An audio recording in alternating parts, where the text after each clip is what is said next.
எதனால டேரக்ஷன் எங்கே ஸ்டார்ட் ஆச்சு இந்த டேரக்ஷன்? காலேஜ்னா இவர்கிட்ட முடிச்சுட்டு வரேன் உங்ககிட்ட. காலேஜ் படிக்கும்போது இன்ட்ரெஸ்ட் நார்மலாக ஸ்கூல் படிக்கும் போதுலேருந்து கதை எழுதுறதுனா பிடிக்கும் ப்ரோ. ஓகே. காலேஜ் படிக்கும்போது பசங்களாம் வந்து கிண்டல் பண்ணுவாங்க நான் வந்துட்டு கொஞ்சம் ஓப்பனாகவே நிறைய பேச ஆரம்பிச்சிடுவேன்.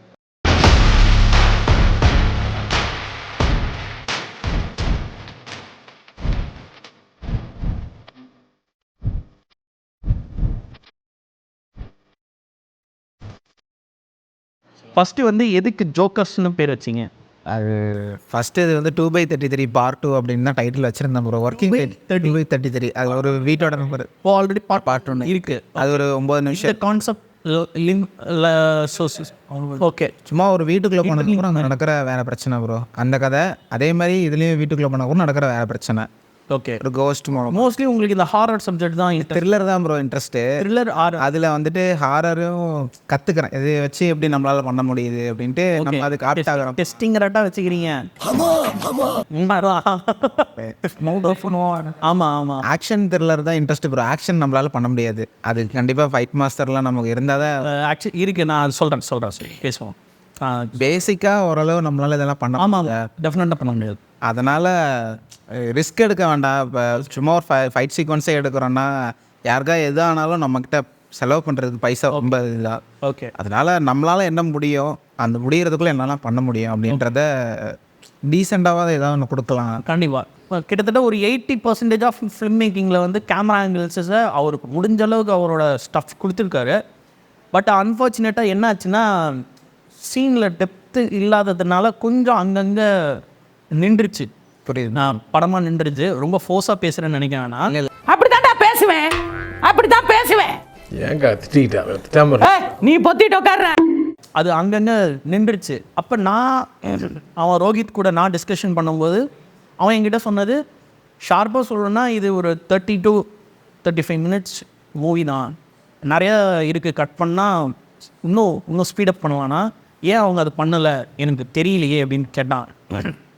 நான் அதனால தான் வந்தோடனே உங்ககிட்ட கேட்டேன், எதுக்கு 1 hour அந்த 10 minutes அப்படின்னு கேட்டதுக்கு ரீசன் வந்து, இல்லை ஒரு ஃபீச்சர் மாதிரி நம்ம பண்ணால் முடியுமா முடியாதா அப்படின்னு நீங்கள் சொன்னீங்க. அது ஜஸ்டிஃபை ஆகிடுச்சு.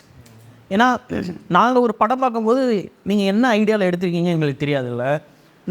நான் யோசிக்கும் போது இதெல்லாம் தேவையே இல்லை, ஏன் இது வச்சுருக்காங்க, அப்படியே அதை தூக்கியிருந்தீங்கன்னா அந்த படத்துக்கு எந்த ஒரு இம்பேலன்ஸான சுச்சுவேஷனுமே இல்லை.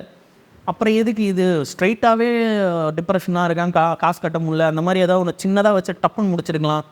லவ் ஃபெயிலியர் கையை கட் பண்ணி அதுக்கு ஒரு ட்ரோன் வச்சு எதுக்கு, ஏன் இவ்வளோ சொல்ல ஃபஸ்ட் புரியுது. Okay okay. நான் அப்புறம் அந்த ஓப்பனிங் சீனில் அவர் கையை கட் பண்ண மாதிரி சரி லவ் ஃபெயிலியர் போச்சு ரைட்டு அப்படின்னு தான் நினச்சேன். ஆக்சுவலாக அப்போ நீங்கள் தானே அவரை தூக்கிட்டு போவீங்க. தூக்கிட்டு போகும்போது உங்களோட லுங்கி வந்து அந்த பைக்கில் மாட்டிங்க. நான் பார்த்துட்டு சரி ஒரு ஆள் ஆத்தென்டிக்காக எடுத்துட்டாங்க, சரி ஓகே அப்படின்னா திரும்ப அந்த ஷார்ட்டை நீங்கள் 2 இடத்துல வைப்பீங்கன்னு நினைக்கிறேன். கரெக்டாக? ஆமாம் ப்ரோ. 2 இடத்துல வைக்கிறீங்க. எதுக்கு அதையே திரும்ப அதை ரிப்பீட் பண்ணணும் அப்படிங்கிறதும் எனக்கு இந்த ஒரு கொஸ்டினும் கேட்டாங்க. ரீகட் திரும்ப பண்ணணும் அப்படின்ட்டு அப்படியே விட்டுட்டோம். அடுத்து வந்து வேற ஒரு ப்ராஜெக்ட் வந்து எஸ்பி சினிமாஸுக்கு கதை சொல்கிறதுக்கு ட்ரை பண்ணோம். அப்போ வந்துட்டு ஒரு சினாப்சிஸ் அமைச்சு அவங்க எங்களுக்கு பிடிச்சிருக்கு, ஆனால் நீங்கள் வேறு ஸ்டோரி கொடுங்க, இந்த ஜானர் நாங்கள் பண்ணலை அப்படின்னு சொல்லிட்டாங்க. Okay okay. அதனால் அந்த ஸ்கிரிப்டை வந்து சினாப்சிஸாக தான் இருக்குது, பெரிய ஸ்டோரி எழுதலான்னு அது கொஞ்சம் டைம் எடுத்து. எஸ்பி சினிமாஸ்னால் இவங்க அந்த 13 அருள்நிதி படமெல்லாம் எடுத்தாங்களே அவங்க தானே? அந்த டீம் தான் ப்ரோ. டீசல் படம் கூட இப்போ ஹரிஷ் கல்யாணம்.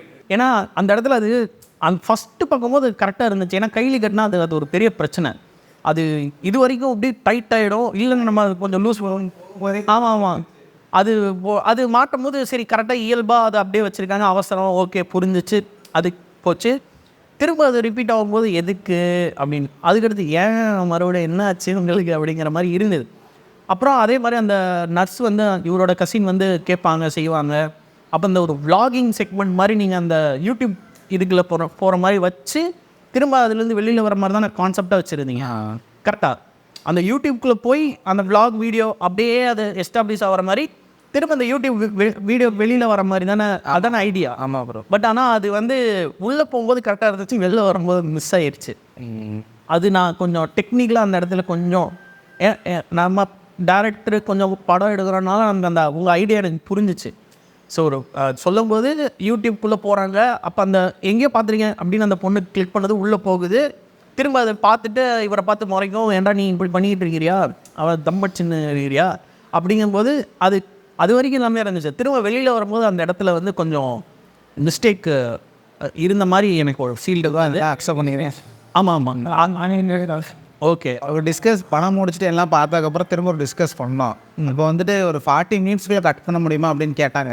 நான் தான் வந்துட்டு இல்லை வேண்டாம் எடுத்துட்டோம், இன்னும் கொஞ்சம் பேருக்கு செட் ஆஃப் பீப்புள்கிட்ட காட்டுவோம், அவங்க என்ன சொல்கிறாங்கன்னு பார்த்துட்டு நம்ம கட் பண்ணிக்கலாம் அப்படின்ட்டு. எப்படின்னா ஒரு 2-3 தடவை படம் வந்து ஒரு டீம் இல்லாமல் வெளியிட்ட காமிச்சோம். 3ஆவது தடவை தான் வந்துட்டு இதெல்லாம் சொல்கிறாங்க. ஓகே ஓகே அப்போ நம்ம கட் பண்ணலான்னு தோன்ற டைமில் தான் அந்த எஸ்பி சினிமாஸ் ஓகே அப்படியே இதை விட்டுட்டு அடுத்த கதைக்கு எழுத ஆரம்பிச்சிட்டாங்க. அதுதான் நான் அதான் இன்னொரு முக்கியமான கேள்வி கேட்க மறந்துட்டேன். எதனால டேரக்ஷன் எங்கே ஸ்டார்ட் ஆச்சு இந்த டேரக்ஷன்? காலேஜ்னா இவர்கிட்ட முடிச்சுட்டு வரேன் உங்ககிட்ட. காலேஜ் படிக்கும்போது இன்ட்ரெஸ்ட் நார்மலாக ஸ்கூல் படிக்கும் போதுலேருந்து கதை எழுதுறதுனா பிடிக்கும் ப்ரோ. ஓகே. காலேஜ் படிக்கும்போது பசங்களாம் வந்து கிண்டல் பண்ணுவாங்க நான் வந்துட்டு கொஞ்சம் ஓப்பனாகவே நிறைய பேச ஆரம்பிச்சிடுவேன். பேசிக்கலாகவே ரொம்ப பேசுவேன். ஓகே. பசங்களே திட்டாங்க, பேசுனதே பேசாதீங்க அப்படின்னு திட்டுவாங்க. அந்த மாதிரி காலேஜ்லாம் வந்துட்டு நான் அதுமாதிரி சினிமாவில் ட்ரை பண்ணலான்னு சும்மா ஃப்ரெண்டுகிட்ட சொல்ல ஆரம்பிச்சு, அவங்களாம் ரொம்ப கலாய்க்க ஆரம்பிச்சு, ரொம்ப ட்ரிகர்லாம் டேரக்டர் சக்கர்லாம் சொல்ல ஆரம்பிச்சிட்டாங்க. ஓ, ஸோ பேசிக்காக உங்கள் ஃப்ரெண்ட்ஸ் வந்து உங்களை பாடி ஷேம் பண்ணியிருக்காங்க. கரெக்டாக பாடி ஷேமிங்னு இல்லை, உங்களோட ஐடியாலஜியை வந்து அவங்க அக்செப்ட் பண்ணிக்கல. ஒரு ட்ரோல் மெட்டீரியல் மாதிரி ஒரு டைம் பாஸ் செக்மெண்ட்டாக உங்களை யூஸ் பண்ணியிருக்காங்க. ஆமாம், அந்த டைம் ஆஃப் பீரியடில். அதே டைமில் இந்த விஜய் ஆக்சுவலாக ஓகே நானும் நண்பன் படம் நண்பன் படத்தில் வந்துட்டு நமக்கான ட்ராக்கை நம்ம கண்டுபிடிச்சி அந்த ட்ரெயினில் போகணும் அப்படின்னு ஸ்டோரி தான் நம்மளோட ட்ராக்கு. டேரக்ஷன் கற்றுக்கலாம், அதுலேருந்து ரொம்ப இன்ட்ரெஸ்ட் வந்துருச்சு. அதுக்கப்புறம் ஓகே ஃபோனில் தான் 4 ஷார்ட் ஃபிலிம் பண்ணாங்கண்ணா. அது வந்துட்டு எப்படின்னா ரெண்டுமே புரியல, உன்னோட கதை புரியல, நீ வேறு ஏதோ சொல்ல வர, ஆனால் அதுக்கான இடம் இது கிடையாது அப்படின்னு சொல்கிறாங்க. வீட்டில் வந்து உனக்கு இதெல்லாம் செட் ஆகாது அப்படின்னு படித்தது ஏதோ வேலையை பாரு அப்படின்னு சொல்லி இது பண்ணிட்டு இருந்தாங்க. இல்லை நான் இதுக்கு தான். என்ன படிச்சிருக்கீங்க? BTech ID. பிடெக் ஐடி எங்கே? திருச்சி யூனிவர்சிட்டி திண்டிவனம். திண்டிவனம் சென்னை. சென்னை இல்லை.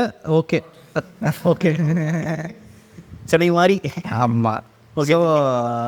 அதுக்கப்புறம் வீட்டில் வந்து கெஞ்சி கலரி ஒரு கேமரா ஒன்று வாங்கிட்டேன். ஓகே. அது கேமரா வாங்கி ஒரு 6 மாதம் அந்த லவ் ஃபெயிலியரோட இதுலேருந்து வெளியே வரணும், அப்போ தான் கதை நல்லா எழுத முடியும் அப்படின்ட்டு அதை கொஞ்சம் வெயிட் பண்ணி இருந்தாலும் வீட்டு வெளியே போக சொல்லிட்டாங்க.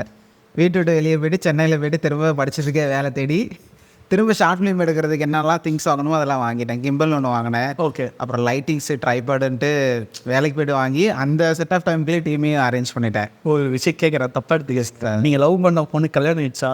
தெரியலைங்களே. தெரில.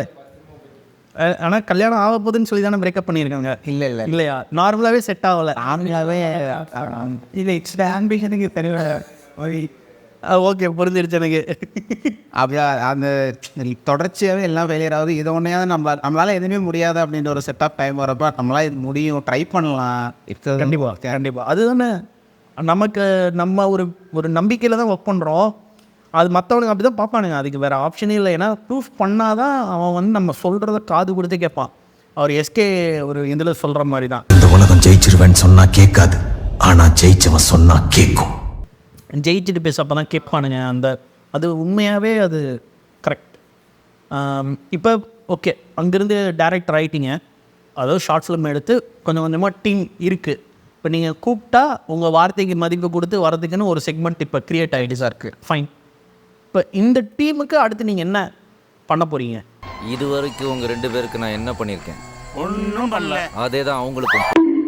இப்போ வந்துட்டு என்ன மாட்டேன், நான் பெரிய படம் தான் பண்ணலான்ட்டு தான் ஐடியா வந்துச்சுங்கண்ணா. ஆக்சுவலாக என்னால் ஒரு பெரிய படம் எடுக்க முடியுமான்னு ஒரு கேள்வி இருந்துச்சு. அது ஜோக்கரில் நீங்கள் ஜோக்கரில் என்னால் முடியும் அப்படிங்கிறத நீங்கள் பண்ணியிருக்கீங்க. கரெக்ட். ஓகே. இப்போ அடுத்தடுத்து அவரும் டேரக்டர் இவரும் டேரக்டர், இவங்களுக்கு இதை அவனு கேமரா அவங்கள்ட்ட கொடுத்துட்டேன். நான் வந்து நீ ஷார்ட் ஃபிலிம் பண்ணலை, நான் பெரிய படத்துக்கு ட்ரை பண்ணுறேன் அப்படின்னு சொல்லி தான் ப்ரொடக்ஷன் சைட்லாம் ட்ரை பண்ணி பவுண்டெல்லாம் ப்ராப்பராக போட்டு வச்சுருக்கீங்க. இப்போ தான் ஒரு இது பெரிய ஸ்டோரி முடிச்சிட்டாங்கன்னா அதுக்கு பவுண்ட் அதுக்கான வேலை தான் போயிட்டு இருக்குது. Okay okay. டைப் பண்ணிட்டு இருக்கிறாங்க அப்போ தான். ஓகே செல்டெக்ஸில். ஓகே. நான் ஒரு விஷயம் உங்களுக்கு நான் ஒரு சின்னதாக ஒரு சஜஷன் சொல்லலாமா? சொல்லுங்கண்ணா. இப்போ ஆக்சுவலாக இப்போ நீங்கள் ஒரு ப்ரொடக்ஷன் டீம் நீங்கள் அப்ரோச் பண்ணுறதுக்கு முன்னாடி உங்கள் ப்ரீவியஸ் ஒர்க்ஸ் தான் கண்டிப்பாக செக் பார்ப்பாங்க. இப்போ நான் என்ன சொல்கிறேன்னா, இப்போ நீங்கள் பண்ண வரைக்கும் அது ஓகே. இப்போ ஒரு 3 செக்மெண்ட்டாக ஒரு 3 லெவலாக வச்சுக்கோங்க. ஒரு 5 minutes ஒரு ஷார்ட் ஃபிலிம், ஒரு 25 to 20 minutes ஒரு ஷார்ட் ஃபிலிம், அடுத்து நீங்கள் ஒரு 50 மினிட்ஸ்க்கு ஒரு பைலட் மூவி. இந்த செக்மெண்ட்டில் நீங்கள் மறுபடியும் உங்களை ப்ரூஃப் பண்ணிவிட்டு நீங்கள் உங்கள் கண்டென்ட்டை எடுத்துகிட்டு போனால் உங்களுக்கு அந்த ஆப்பர்ச்சுனிட்டி சீக்கிரம் கிடைக்கிறதுக்கு உண்டான பாசிபிலிட்டிஸ் இருக்குது. கண்டிப்பாக ஏன்னா இந்த ஹிட் ரேஷியோ தான் டைரக்டர் அட்லி பண்ணியிருக்காங்க. முகப்புத்தகம்னு சொல்லி அவர் ஒரு ஷார்ட் ஃபிலிம் பண்ணியிருக்காங்க. ப்ளஸ் அதுக்கு முன்னாடி இன்னொரு ஷார்ட் ஃபிலிம் பண்ணார். ஆமாம், 5 மினிட்ஸ் 2 மினிட்ஸ். அப்புறம் சிவகார்த்திகேயன் வச்சு முகப்புத்தகம்னு சொல்லி ஒரு 25 மினிட்ஸ் பைலட் பண்ணார். சேம் பிரதீப் ரங்கநாதனும் அதே ஃபார்முலா தான். இப்போ நீங்கள் பார்த்துட்டு இருக்கிற மோஸ்ட் ஆஃப் த நாளை இயக்குனர் டேரக்டர்ஸ் எல்லாமே இதுதான் ஸ்ட்ரக்சர் ஃபாலோ பண்ணியிருக்காங்க. ஒரு 5 மினிட்ஸ், அப்புறம் ஒரு 20 to 25 மினிட்ஸ், அப்புறம் ஒரு 15 மினிட்ஸ். இந்த அவுட்புட்டை நீங்கள் ரொம்ப ஸ்ட்ராங்காக மேக்கிங்காக நீங்கள் பக்காவாக கொடுத்தால் மட்டுமே தான் நீங்கள் வந்து அந்த டைரக்ஷன் அந்த ப்ரொடக்ஷன் டீமை வந்து நீங்கள் ரீச் பண்ணுறதுக்கு ரொம்ப கம்ஃபர்டபுளாக இருக்கும்.